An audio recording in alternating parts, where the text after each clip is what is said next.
Ware, it's the Lea Valley, obviously, from just south of Ware down to the Olympic Park. Actually, if you know it, it's the velodrome for where they're talking about the best time to survey for water voles, despite the fact that the population at that time will be at its lowest because there's a winter mortality and there's not had any opportunity for the population to increase.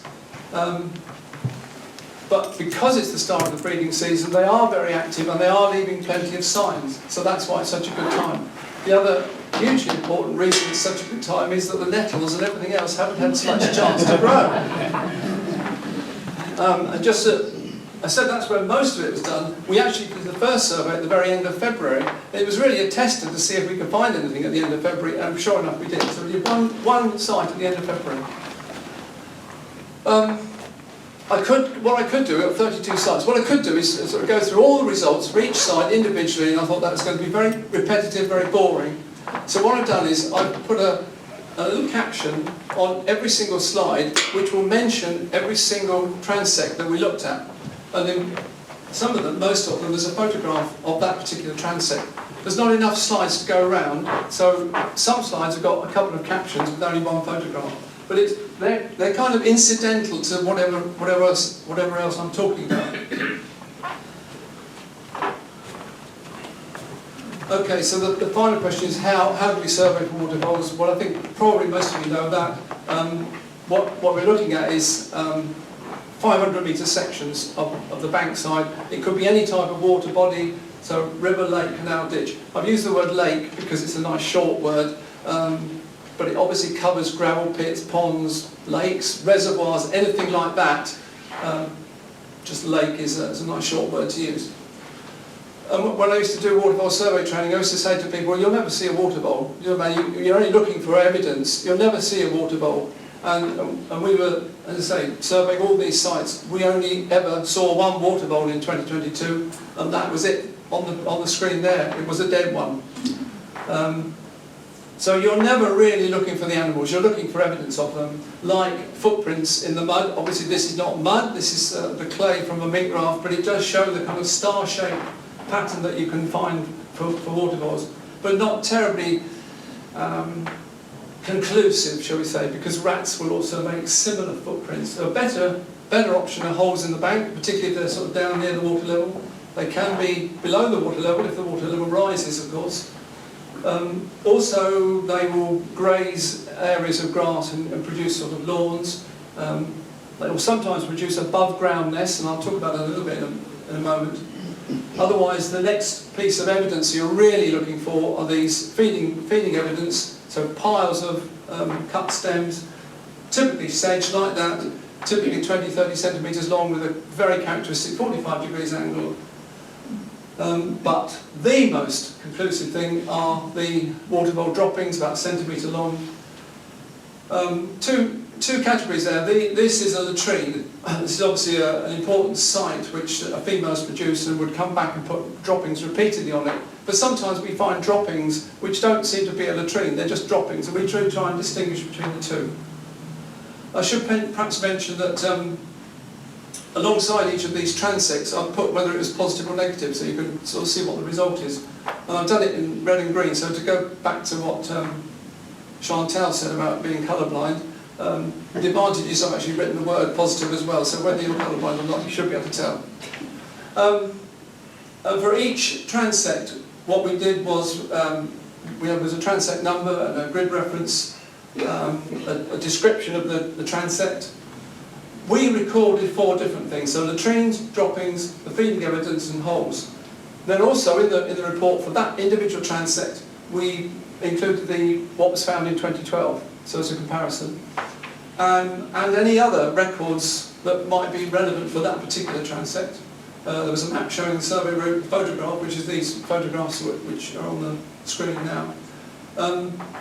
We also recorded other wetland mammals, any evidence of other wetland mammals, and invasive non-native plants. And we made recommendations about habitat improvement where we thought it was appropriate. But there's the map. There's the sort of 32 sites from right up where in the north to the Olympic Park in the south. And you can see green is positive, red is negative, slightly more reds than greens. So rather than looking at individual results, I thought I'd break up the results and look at blocks. So 3 blocks: north, central and south. So this is the north block yeah, I'll come on to that in a minute, because what else I am going to focus on 1 or 2 of the individual sites. I'll also dip in every now and again to look at individual features, which will become obvious when we get to them, and then look at some of the general results at the end. I'll just mention that. You see, this is Nether Hall, which when we surveyed it in 2022, I'm a bit advanced, aren't I? A bit there, I've just realised I made a mistake. It should say 2023. Or maybe it will be positive in 2024, but it should say 2023. But it was negative in 2022, but we actually happened to survey it again this year, and it was positive in 2023.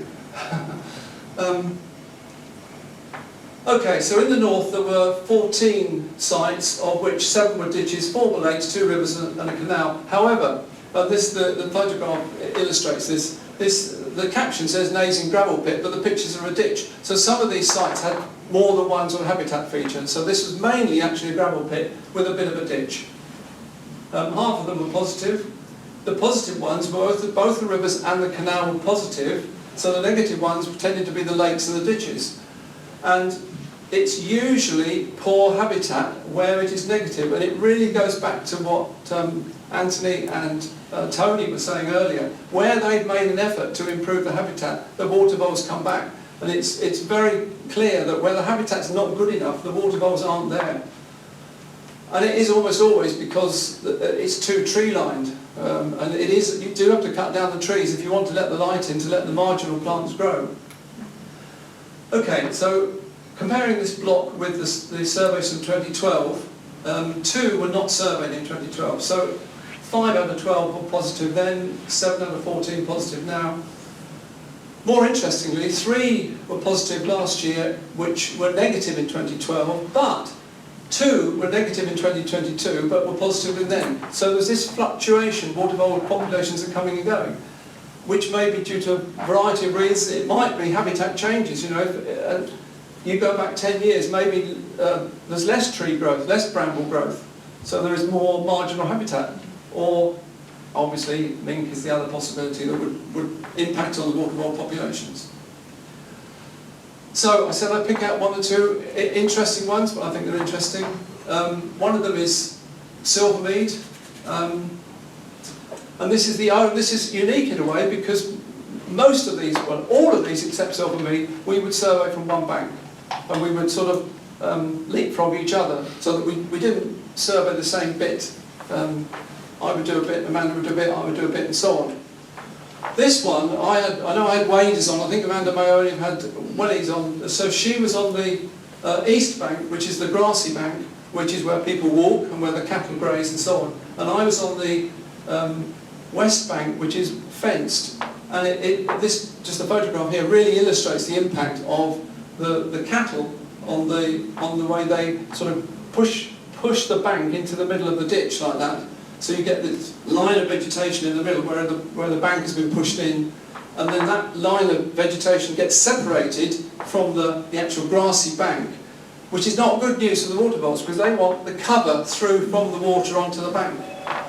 And if you just look at the number of signs on the west bank, which is fenced and therefore not open to the cattle, compared with the east bank, and then the total number of signs is something like 330 water vole signs in the length of about 500 metres. And there's undoubtedly some that we missed because they were going into the bank and so on. So a huge number of signs, compared with far fewer signs in 2012. So what does that mean?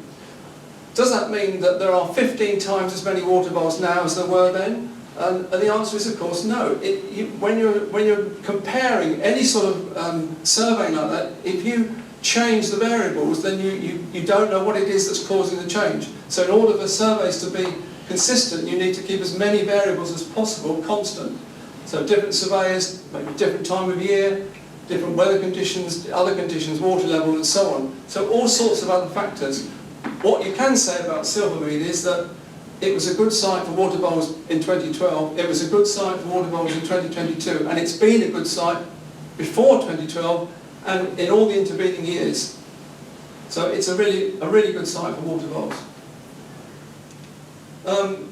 Anybody who's done any water vole surveying will know that it's one of the ways you can evidence of water voles is these above ground nests, which are like football-sized collections of vegetation which the water voles will use if they're not using burrows.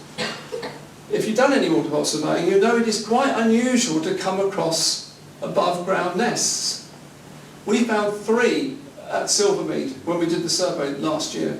What does that tell you? Well, to me it says, hang on, there's not much room in the burrows.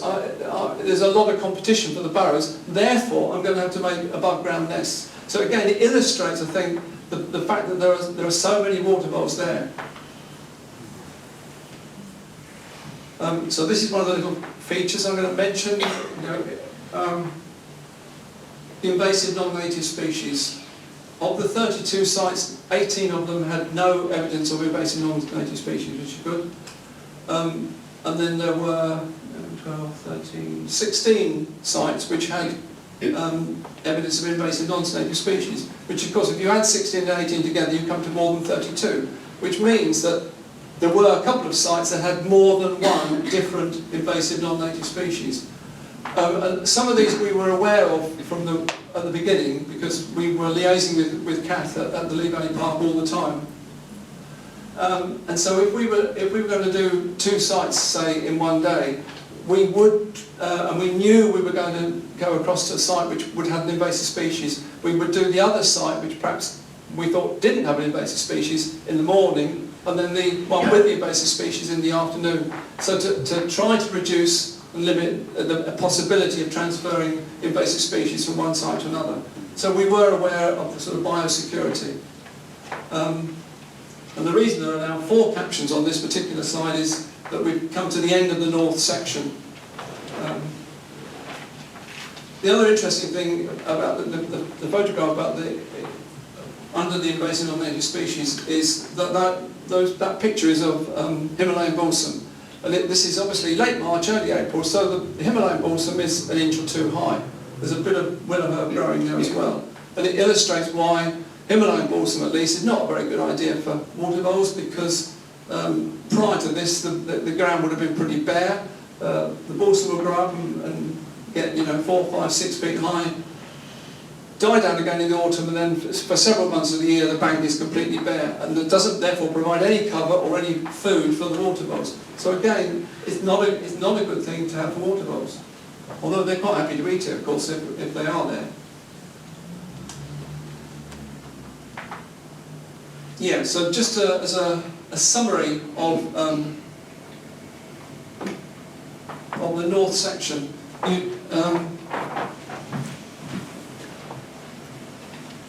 this is Amwell, and you've got the ash coming in here. There are water voles on the ash. You've got the stalk coming in here, and the water voles on the stalk. You've got water voles at Kingsmead.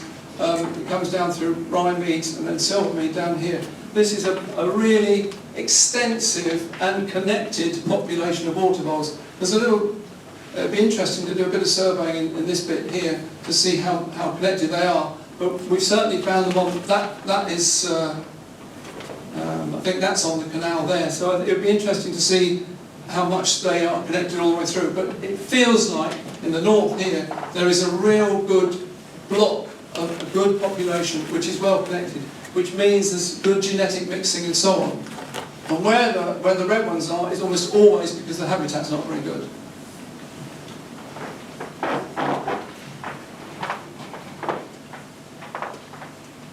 So going on to the central one, sort of either side of the M25 down Cheshunt North Abbey Way. In the central bit there were 10 sites, 6 rivers, 3 ditches, 1 lake, but only 3 were positive, and one of those was only just positive. I think we found 1 sign which we thought was a water vole sign. Well, 1 sign is not really very It's, you know, what's that mean? One water vole, something like that. So it's this one here, so that really is probably close to being negative. So all of those on that small river Lea, negative. But the ones that were positive were on the rivers. How does that compare with 2012, which there were 7 sites then, 2 were positive, so similarly not very encouraging, and 3 were not surveyed of the 10 sites. But it doesn't tell the whole story, because I'll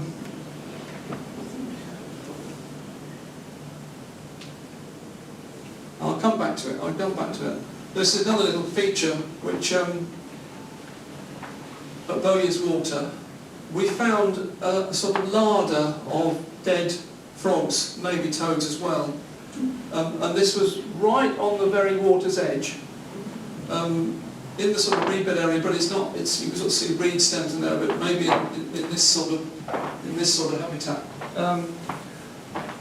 Several, I mean, a dozen or more frogs, but you can see the shape of them, and you can sort of see the head and you can see the legs, but all the soft material had been removed.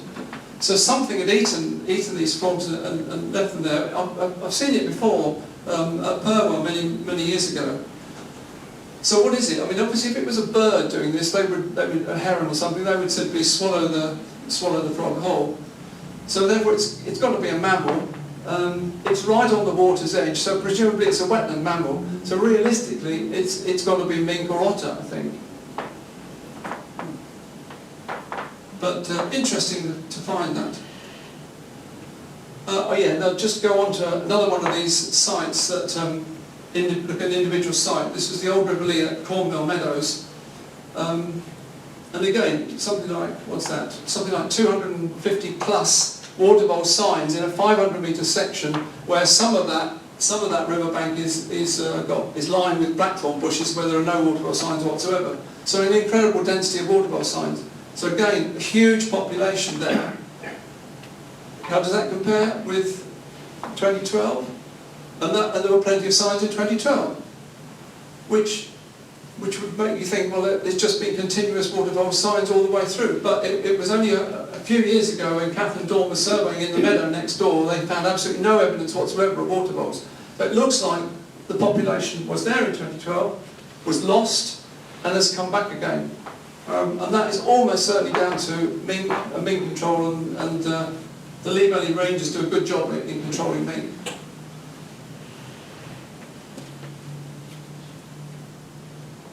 Ah yes, another little feature of wetland manners. While we're on that subject, we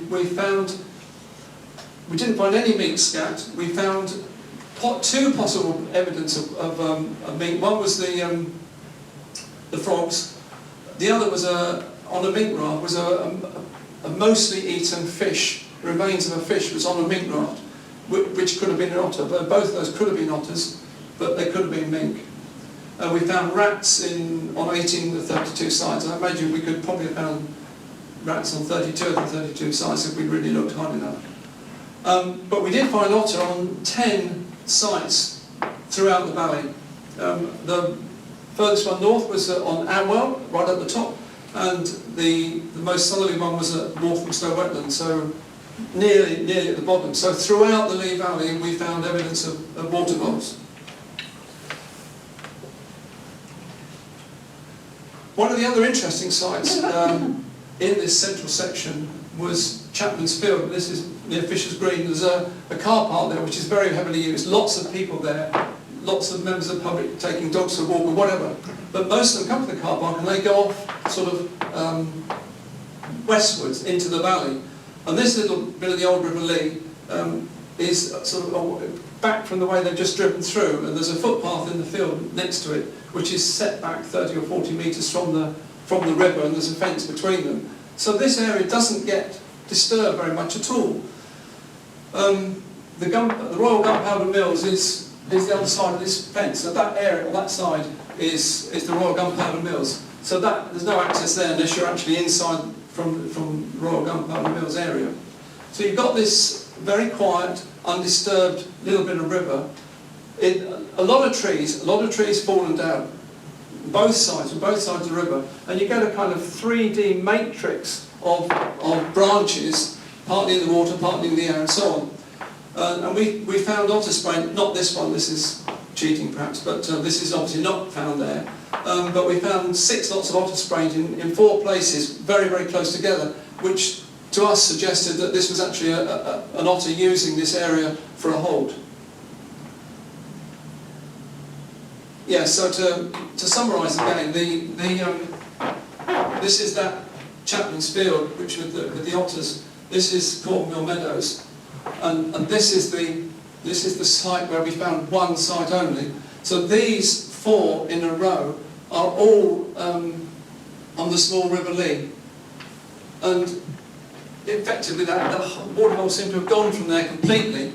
But I know from when I used to survey back, many years ago, there used to be water voles there all the time. So they seem to have been lost from that bit.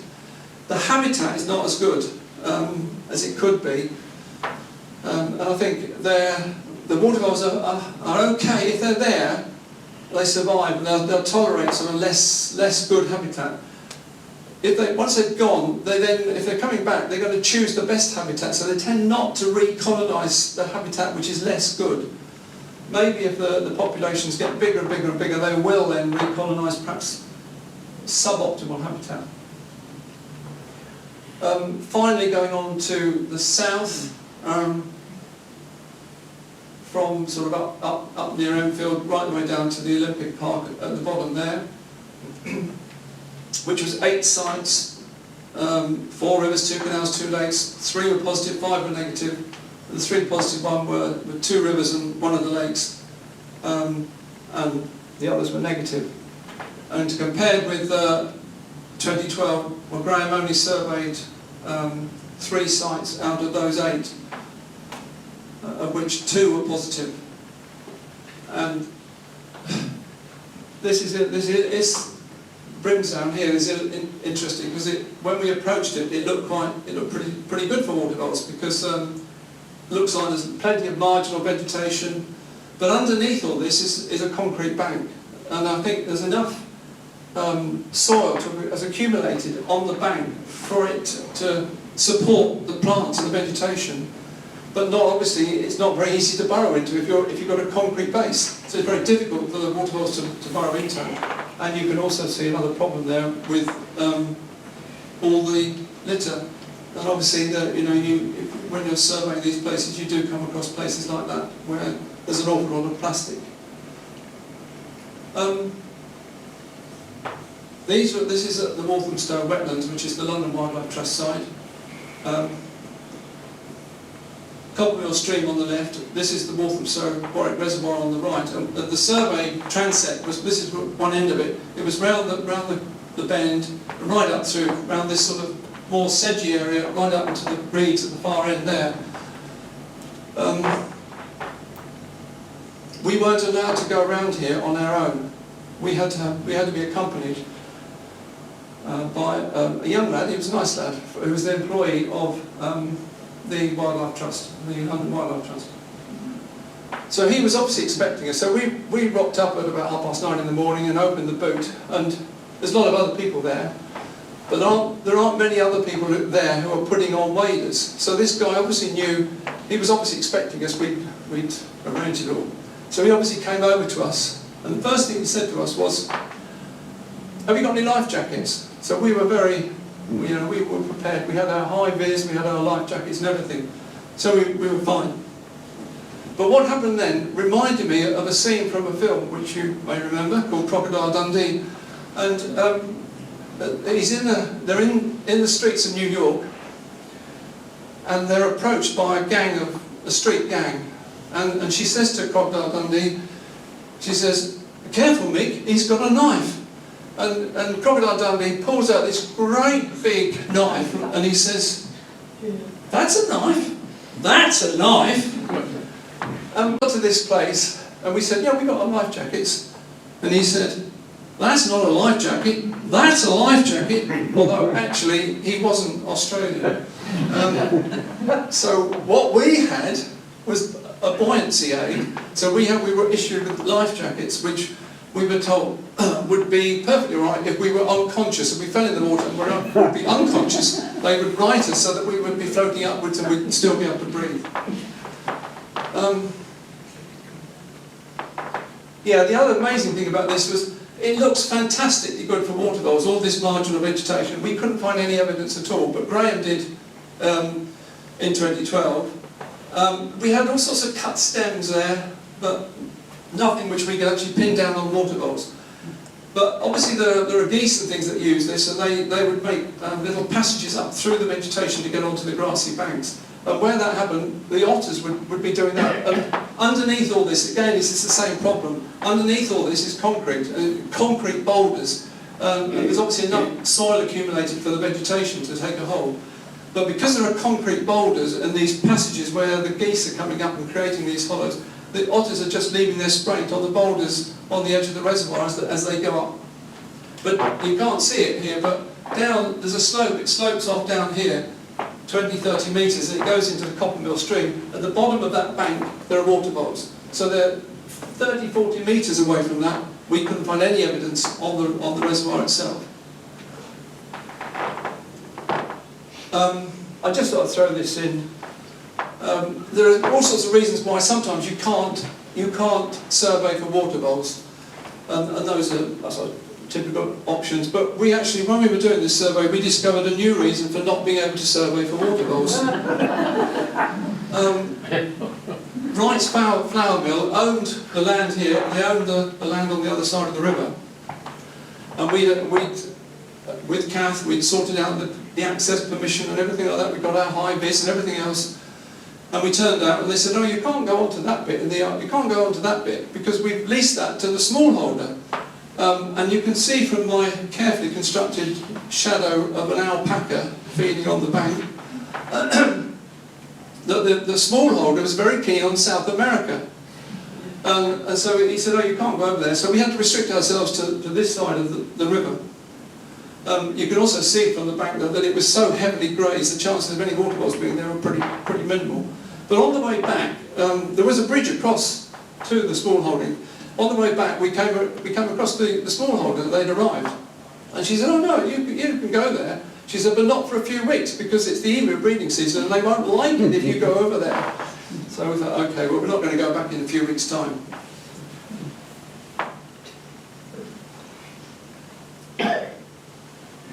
And so, yeah, just to summarise the south, these are the two sites around the Walthamstow reservoirs which were positive. That's the reservoir itself. That's the Olympic Park. And the other positive site at the top there was, again, a site which only had one or two signs, which is this one here.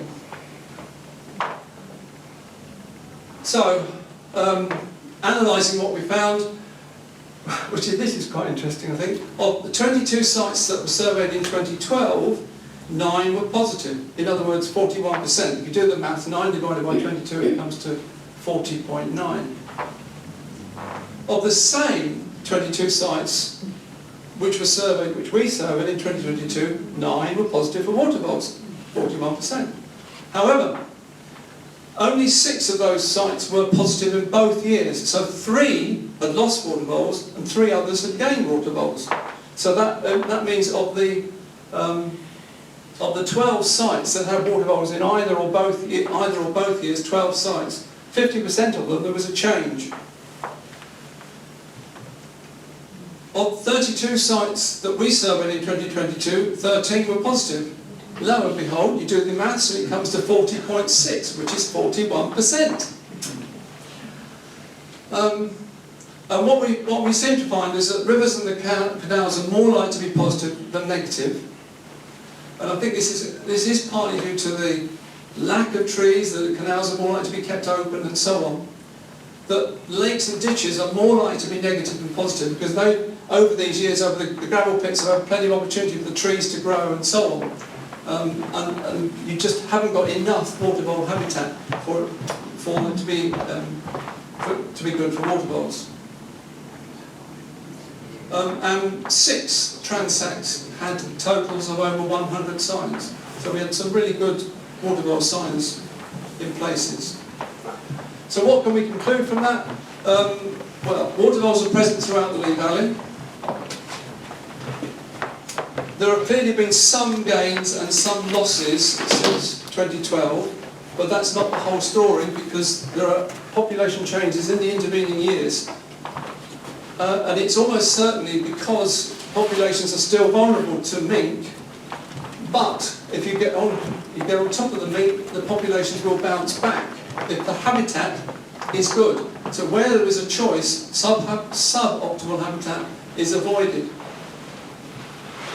So once you've lost water voles, the habitat becomes more important. And where the habitat is good, we found pretty good numbers of water voles. And I've used exactly the same photograph as David used earlier on. For this photograph was taken a couple of weeks ago. It's at Rhymees, which is where we were doing one of the surveys, and it's also on the front page of the HNHS website at this very moment, if you want to look at it. Anyway, thank you very much.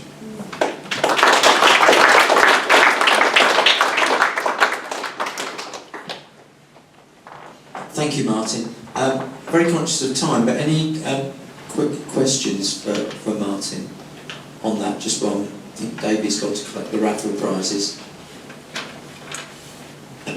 Are you publishing that in the Hearts Naturalist? I wasn't going to, I don't know, if I get asked to, yes. Yeah. Well, if you're not, because part of it is below the M25 and in Greater London, the southern third, I'll host it in the London Naturalist Journal next autumn, if you can submit by email. Yeah. So up to you, but I think it ought to go on the record somewhere. Yeah, okay. We can exchange email addresses or something. Okay. That's fine. Yeah. A win there. We haven't started thinking about the contents for next year's Hearts Naturalist. But there we are, beaten by London. Oh, Dover's going to be something. Right, okay. I think we're going to wrap up there. So thank you, Martin. Thank you for that. Really much appreciated.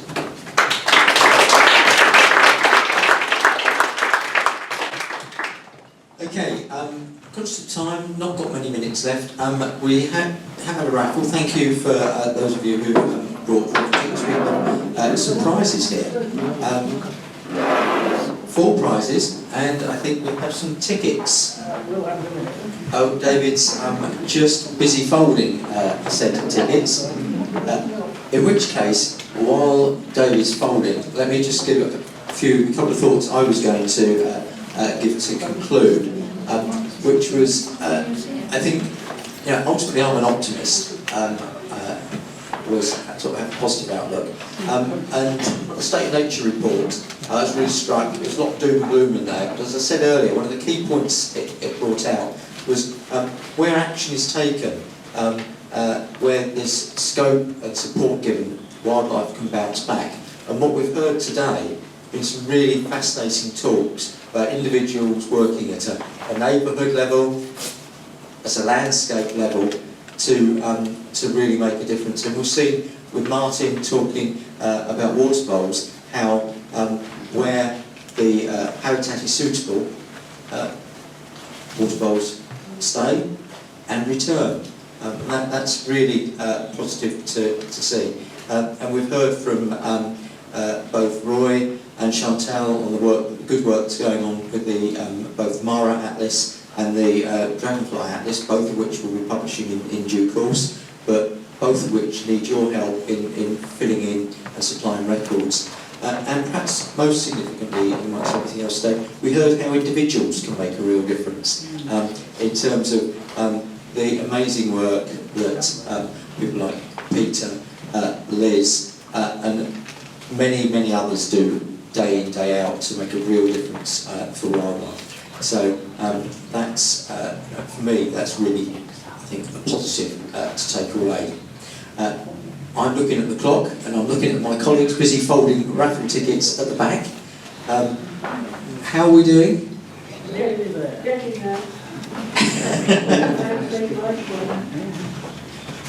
Does it matter if they're not folded? really radical. I think they're coming. They probably control.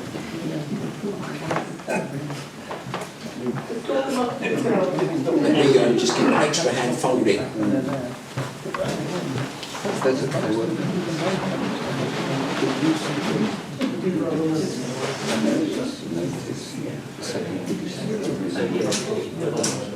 That's what I was Brilliant, well done, thank you. You were obviously, all of you, far too generous, so thank you very much for that. Right. Yeah, we've got. Okay.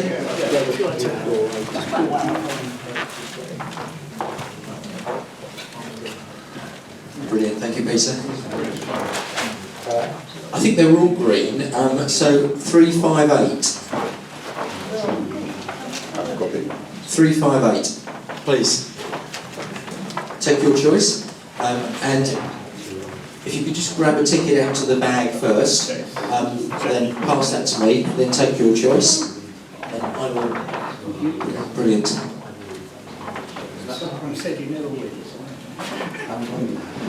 417.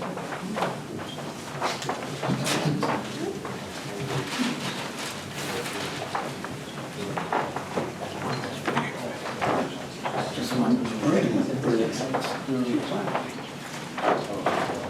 370. 370. 370.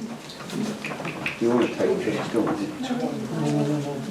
Put it in again. I've got it here, but put it in again. That's very generous of you.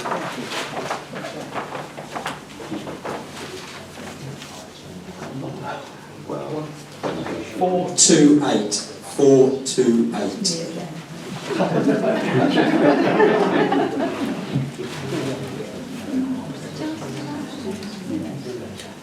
At 302. Ah, brilliant.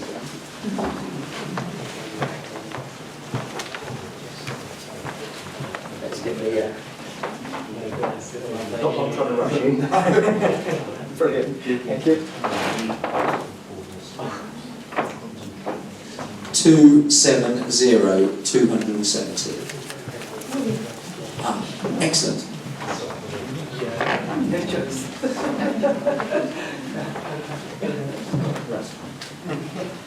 Excellent. Thank you, everybody. Thank you for coming. Really is appreciated. Thank you for your generosity in the raffle. Congratulations to the winners. Hope to see you at the Bird Club conference, and I guess we'll have a Gerald Salisbury lecture at, in the new year. More details to follow in due course. But again, thank you for coming. Safe journeys home. If there's a pastry outside still going for it, please do help us. Take care. Bye. You were lucky being the friend, isn't it lovely? It's just beautiful. Yes, lovely.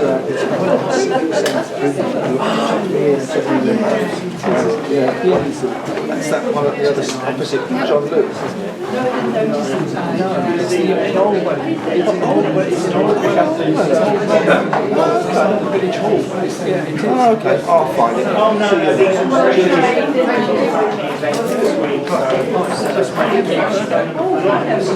I'm the butterfly conservation tag because I look after that as well. So, Yeah, we see the London Natural History Society recording it. It goes right out to Amber. That's where it stops. So the whole of your survey area is recording it. Whereas only the north and central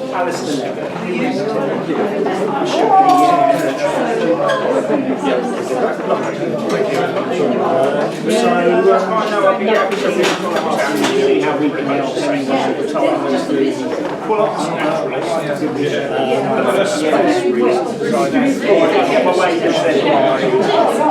We do nothing with the chairs. It's an event next week anyway. It's Tuesday. send you guidelines for writing papers. You're not an HNHS member. You won't see yeah, that's fine. I'm not.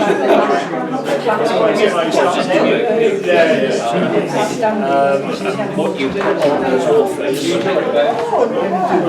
up to you. So, yeah. Yeah, that's it really. So I'll drop you a low line with the with the guidelines. We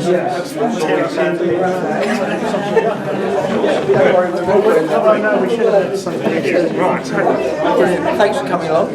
Despite trying to link all our articles to the Hearts Naturalist, Yeah, we record up to Voles. So that's the northern bit where on the southern Voles. to be honest, the article is perfectly valid for both publications. Yeah. And of course, I never mentioned. Yeah. Lea Valley is in the county boundaries. Is usually